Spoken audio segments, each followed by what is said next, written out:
I think I have a pretty good idea of what's happening at the border as far as the data goes. So when Tom Homan starts making up stuff, in the conversation we're about to watch, I feel like I can make it pretty informational, but here's Tom Homan on Piers Morgan. Let's listen to it.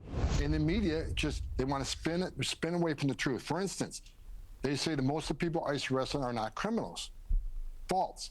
I look at the numbers this morning. This has literally never been the case, no matter what data you look at. It's always more people arrested with no conviction than there is with convictions. Now you can add in criminal charges there, and of course you're taking their day in court away from them, right? But at least that's something. Convictions are always less than non-convictions, and especially recently, with the June data.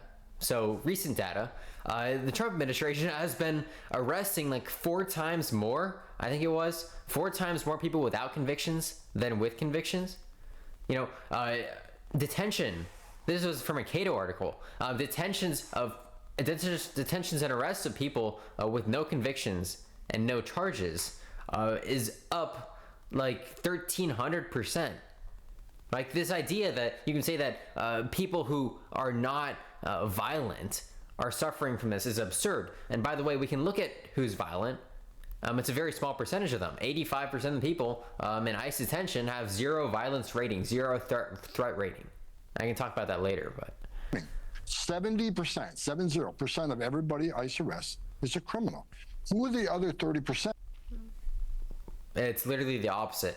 This is like common knowledge, I thought. I'll just pop up some facts there. That's wrong.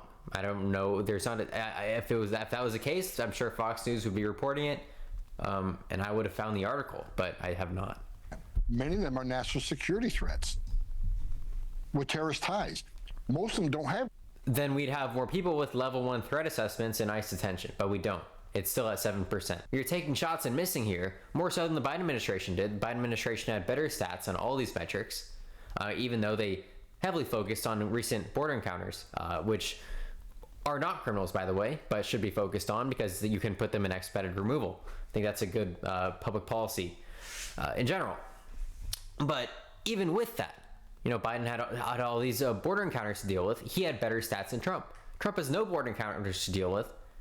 And he's worse stats because he's going in the interior with ICE, just like willy-nilly workplace raids based on what language you speak, based on your skin color, and arresting you. And it's creating these horrible statistics that we can see in tons of graphs, tons of charts, that these raids are not targeted at all. By no metric is ICE more specific in its targeting than it was in the past. It's actually way less specific. Criminal histories, because their whole goal is to lay it low until they do the dirty deed, right? So we've arrested thousands of Trend-Iowa, thousands of MS-13, thousands of national security threats that simply don't have criminal histories. Who are the other remaining 30%? Many of them are fugitives. These are people. Yeah, 75% of the people you said were deportable under the Alien Enemies Act. You put on a plane. Court judge told you to turn around the plane, but you ignored them. Had no criminal convictions. What's with that? Like, how do you know that? Like, this is the Supreme Court directly contradicts what this guy is saying. Like, that's the problem. These people don't have any evidence against them. They were never convicted of any gang-related crimes, and that's why you mistakenly deported people like Abrego Garcia, who may have been vaguely associated with MS-13 when he was like 15 years old. You'll forget he came to the U.S. when he was like early teenager. So are we going to really blame something that happened in his early childhood? This is why we need court systems. So we can just so we don't have to just rely on like one piece of hearsay and throw 10 people on a plane. That's just not how we're supposed to operate. That due process at great taxpayer expense. We put them in front of the judge. They lost their case. They were ordered to leave. But they didn't leave. They became a fugitive. So a lot of them are the 30%. So, if the media will educate the American people on the facts, that President Trump promised to prioritize public safety. Again, these people are not committing a crime. Like, you can be deportable, but that doesn't mean that we should expend all of our resources and pull all the stops to build up an interior enforcement that's so large that we have perfect documentation. That's stupid. especially because we know empirically that these people are disincentivized from committing crime, incentivized to become employed, incentivized to follow all of what I think the right wing would say are American values. Right? This is what these people overwhelmingly represent. So from a public policy perspective, we can say, okay, they're doing this civil infraction of being here without documentation. We should fix that, but is the best way to fix that to, unleash this massive interior enforcement sort of Gestapo and just like raid workplaces? No, that's not, from public policy perspective, that's a horrible way to deal with things. Because now you have Fourth Amendment issues. Right? Tom Homan of Fox News says we do this stuff based on language and what language they speak, how they look. This is Fourth Amendment disaster area. Threats as national security threats, and the data proves that's exactly what we're doing. Now, let's look at the non-criminal. Again, 7% have a level 1 threat assessment. Biden had higher than that. Non-national security threats, non-fugitives. The message we can't not send the entire world is you can cross the border legally. It's a crime. Don't worry about it. Go see an immigration judge or don't go see an... Again, a lot of these people came here legally under programs like CHNV parole. They had TPS. You don't come here with TPS, but whatever. You have TPS to not be deported. Visas that the Trump administration is now using Canary Mission to go and seek out who's anti-Israel, not even anti-Semitic, anti-Israel, and revoke their visa, right? These people are now becoming undocumented. You're creating an illegal immigration problem, but they never committed a crime, right? Or they're just coming here to seek their asylum claim, and then they go to their asylum judge, and their asylum judge is like, Kristi Noem told me to throw this case out, and if I don't, then she's gonna fire me. And then throw their case out, walk out of the court, and you see ICE, and you're gone, even though you had a legitimate asylum claim. Remember, asylum cases are being decided at a record rate, with a record denial rate. Immigration judge and just skip out, get an order removal. Don't worry about it. No one's looking for you. As long as you don't commit another crime beyond illegal entry, you're good to go. If that's the message we send to the whole world, you're never going to fix this problem. Well, what about a different message? Okay, well, let me tweak your message, which is, I don't disagree that as a deterrent, that message is effective. However, going back to my... Great. So my answer to the border, it's not that far away from what he just said, but it's tweaked significantly, actually. Minor tweak, but it ends up being significant. We should not be allowing people to cross the border illegally. In other words, we should have enough infrastructure at the border to make it a safe place where cartels can't smuggle, where people cannot evade border patrol without being inspected. But also we should be offering programs like CHNV parole, offering programs like Convention Against Torture, Withholding and Removal, asylum, of course, and all of our visas. Right? We should be offering all those so that at least a few million people get into the U.S. every year. Remember, we have a declining population without immigration. This is very important to keep our population growing so we don't become an aging population and we fall into decline like Japan will.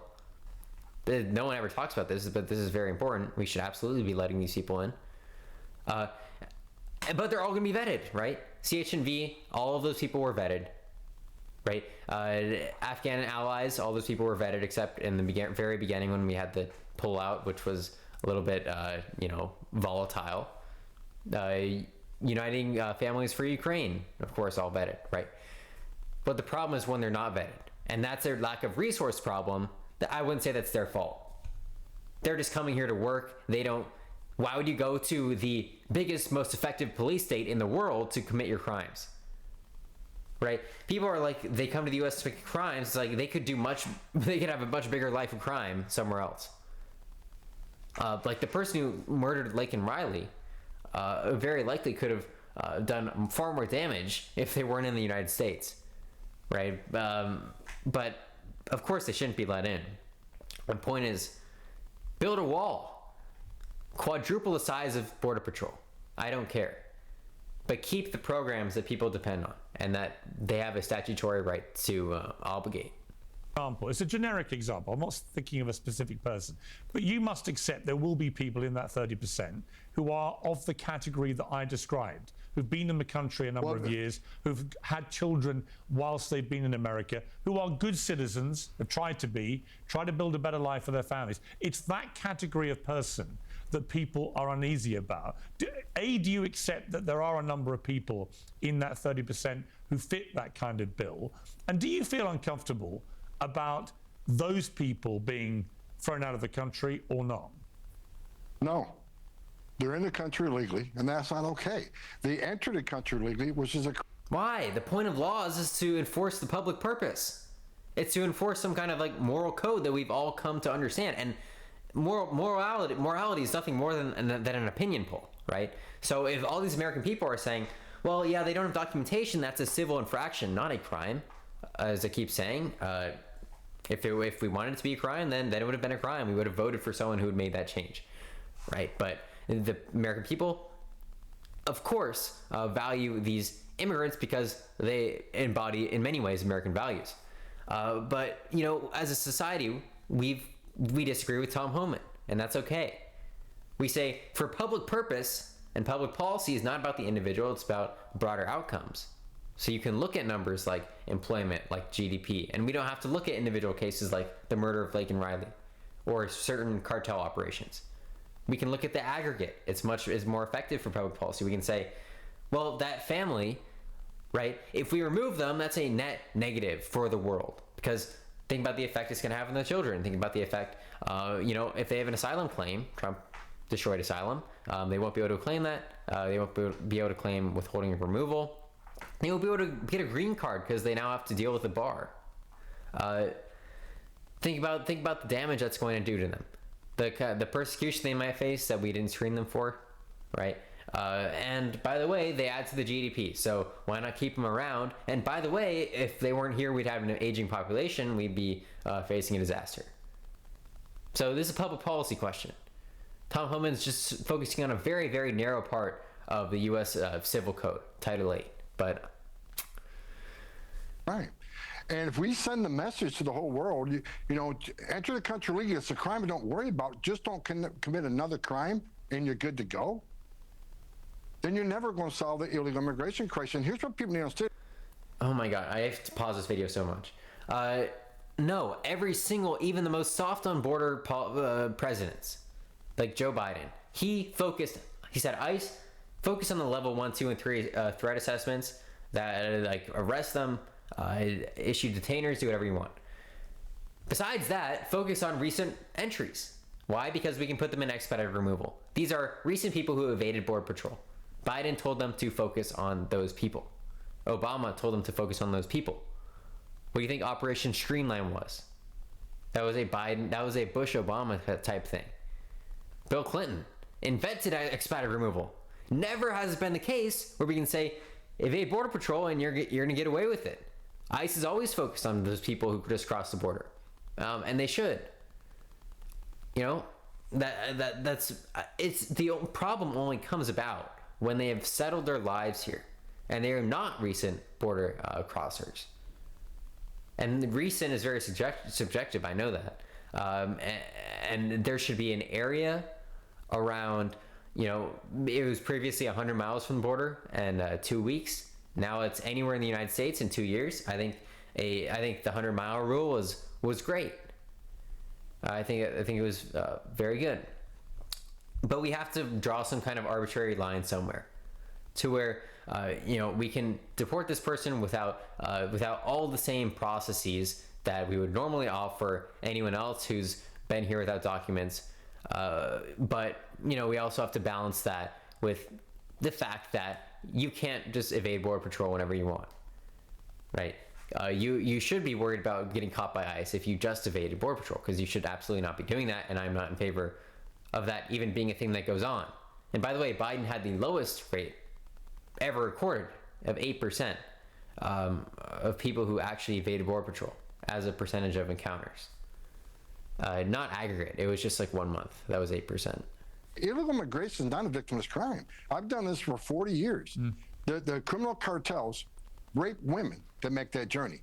They sexually abuse children that make that journey. I found more dead children, talked to more women. I talked to girls as young as 9 that were raped multiple times by the member of the cartel. When you get on your knees, you look, and I have a 9-year-old. You literally were about to deport unaccompanied minors back to like Guatemala or something without any process, even though in child trafficking legislation passed by George W. Bush to prevent the very things that you say you want to defend, right? To prevent that stuff, they specifically said that unaccompanied minors could not be subject to expedited removal, and they had a right to affirmative asylum.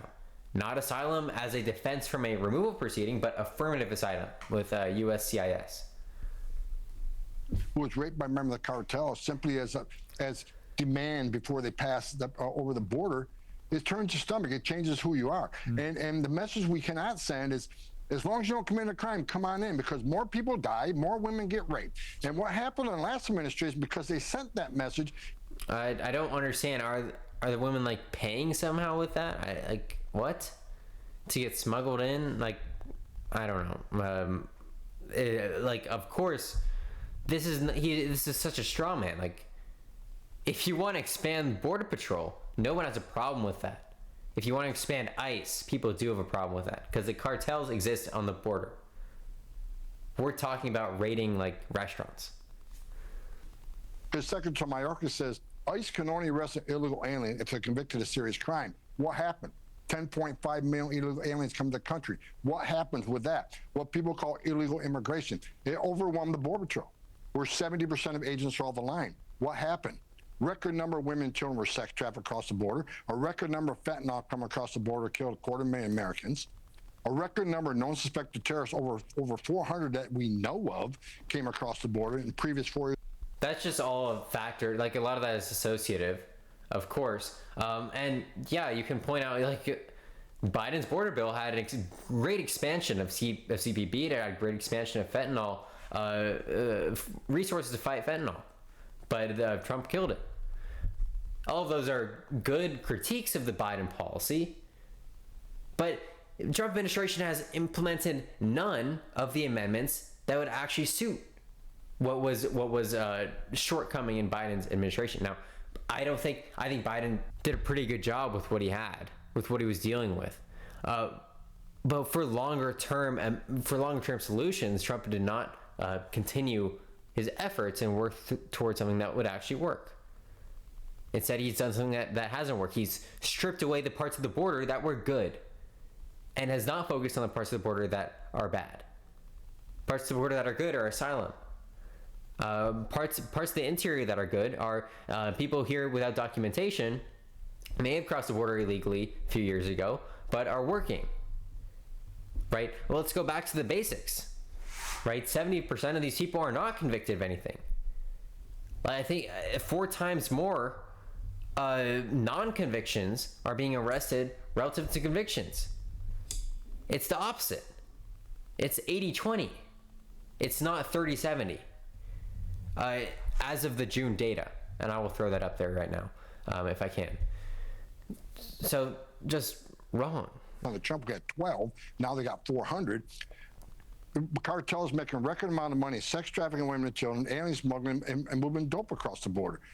That's what happens when you say just innocent illegal immigration. No, we got to secure the border. We got to send a message. It's not okay to enter this country illegally when there's millions of people standing in line. The message we can send is cross the border illegally, hide out long enough, go have a U.S. citizen child. Now you're immune from the laws? Is that the message we want to send? Because you're never going to solve. That's not the law. You can't use a U.S. citizen child as necessarily an anchor until they're 21. And if you entered illegally, you can't use them at all, even if they're 21, as to apply for a waiver to then go back to your country and apply for a green card. So the whole anchor thing is not true. And like, of course, removable people should be removed if they go through certain processes that expose them to ICE, like being convicted of a crime. So yes, people who have crossed the border, our border systems failed. They did not catch them. Now are in the United States. They live a life. They have not committed any crimes besides that initial crime. What's the public purpose of deporting them? Nothing.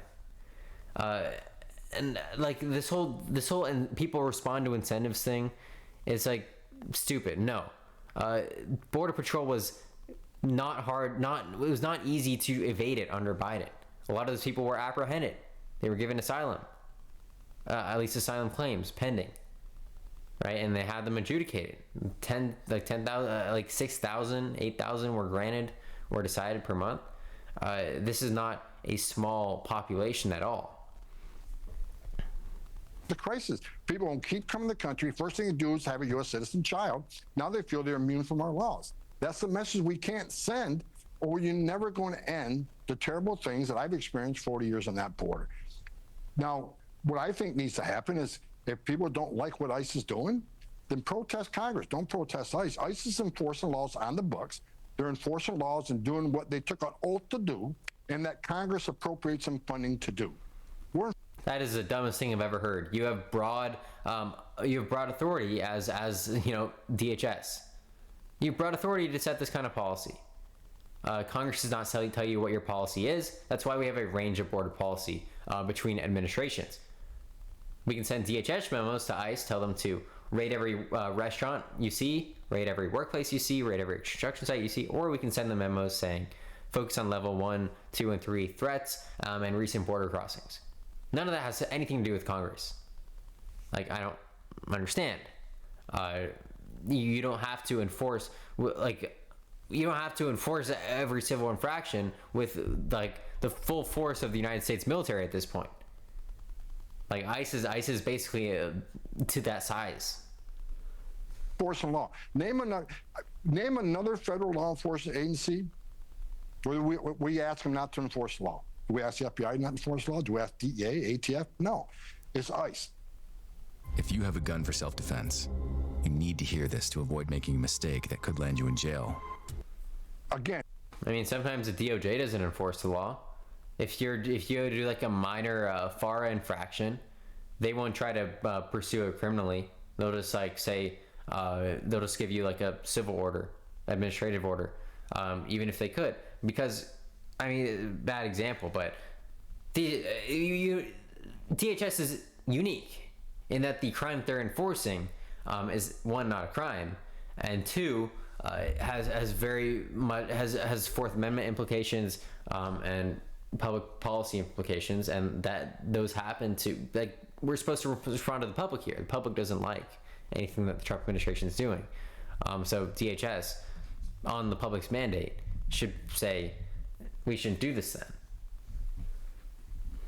Emotional, controversial, but we're enforcing laws enacted by Congress, and that makes this country safe again. It makes that border secure. And when we secure the border, here's what you need to understand. Here's why it's so important to send that message of consequence, because we have the most secure border in the history of this nation right now. Part of that is the consequences that they're seeing every day with 1,000 teams of ICE agents out there every day. We're showing there's consequences for entering this country legally. You are going to go home. And no, that's not the case at all. In fact, what you did to reduce those border encounters is you said to everyone who was in line for CPB 1, you said, you're all cut out of line. No asylum, no claims for you, no CH&V, no nothing. No convention against torture, no whatever.